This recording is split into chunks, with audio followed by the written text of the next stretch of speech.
पाकिस्तान तहरीक इंसाफ के वकील शोएब शाहीन ने सुप्रीम कोर्ट को उम्मीदों का मरकज करार दे दिया। इलेक्शन में लेवल प्लेइंग फील्ड का मुतालबा दोहराते हुए वाज़ेह किया कि मुल्क में आइन और कानून की हुक्मरानी होनी चाहिए।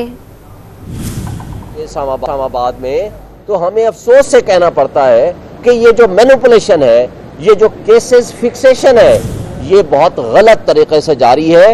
हमारी वाहिद आस और उम्मीद सुप्रीम कोर्ट में है कि जिस मुल्क में कानून और इंसाफ का निज़ाम ट्रू सेंस में नहीं लागू होगा तो ना तो पाकिस्तान में कुछ सरमायाकार आएगा, ना यहाँ सरमायाकारी होगी, ना माशी तबाही से निकलने का जरिया हो सकता है।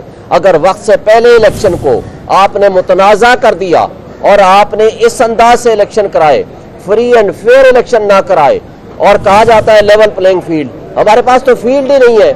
लेवल हम खुद कर देंगे, हमें फील्ड प्रोवाइड कर दें।